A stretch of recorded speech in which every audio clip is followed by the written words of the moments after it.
मैं चाहता हूं कि इस बार के बजट में मध्यम वर्ग को, विशेष रूप से नौकरी पेशा वर्ग को सरकार की तरफ से अधिक छूट दिया जाए, राहत दिया जाए।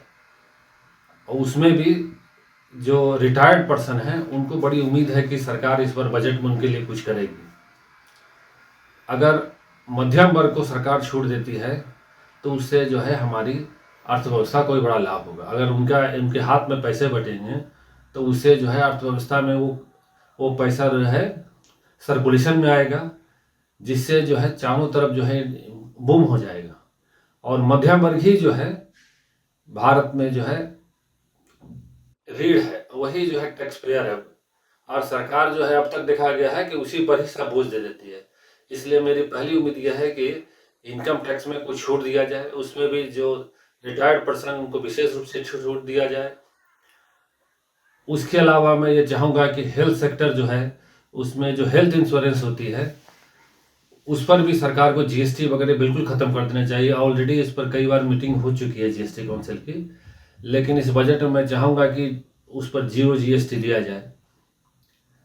साथ ही मैं चाहूँगा कि सरकार जो है शिक्षा के क्षेत्र में भी ज़्यादा निवेश करे, उसमें भी अधिक से अधिक लोगों को प्रोत्साहित करे, उसके लिए भी जो है सब्सिडी वगैरह दे। और स्वास्थ्य के क्षेत्र में चाहूँगा कि खासकर से ऑर्गन डोनेशन या ऑर्गन ट्रांसप्लांटेशन के लिए भी सरकार को सब्सिडी देनी चाहिए। खासकर अगर सरकार चाहती है कि अधिक से अधिक अंगदान हो तो अंगदान वाले लोगों को प्रोत्साहित करने के लिए उन्हें कुछ प्रोत्साहन राशि या अनुदान दिया जाना चाहिए। ऑलरेडी जो है स्टार्टअप के क्षेत्र में काफ़ी युवाओं आगे आ चुके हैं और युवाओं का जो है उस ओर ध्यान है, लेकिन अभी भी फाइनेंशियल स्तर पर उनको सहायता देने के लिए सरकार को कुछ फंड क्रिएट करना चाहिए, जिससे जो है वो स्टार्टअप जो है उनको स्टार्ट करने में दिक्कत नहीं हो। साथ ही जो भी नए स्टार्टअप बनते हैं उनको टैक्स में छूट दिया जाना चाहिए। और जो एक्सपोर्ट ओरिएंटेड स्टार्टअप बन रहे हैं उनको जो है सब्सिडी भी प्रदान करना चाहिए, क्योंकि हमारे पास नौकरियां तो कम हैं। तो भविष्य में अगर देश में हमें बेरोजगारी दूर करनी है तो निश्चित रूप से जो स्टार्टअप है या जो स्वयं का रोजगार करते हैं उनको प्रोत्साहित करना ही होगा।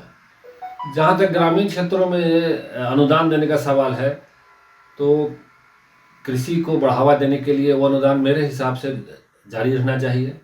उसी अनुदान के वजह से ही आज हमारे यहाँ अनाज का इतना उत्पादन हो रहा है कि भारत जहाँ आज से 30-40 साल पहले अनाज का एक जो है इम्पोर्टर कंट्री था, आज हम एक्सपोर्टर हो गए। हमारे यहाँ सरप्लस भंडार है।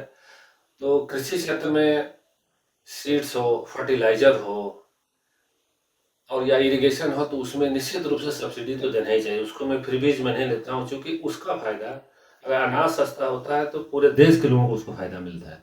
अगर अनाज महंगा हो जाएगा तो पूरे देश में उसका असर पड़ेगा, खासकर गरीबों पर।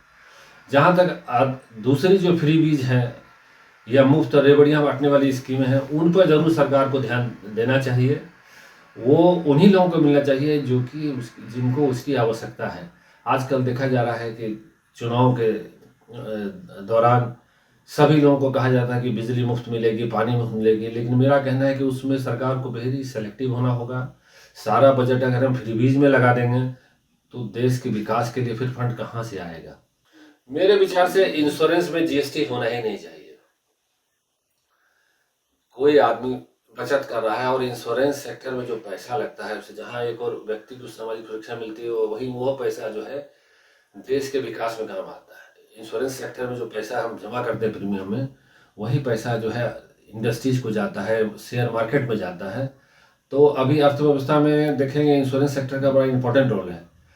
सो हमें जो है प्रीमियम की दर कम करने के लिए उस पर जीएसटी नहीं लगाया जाना चाहिए।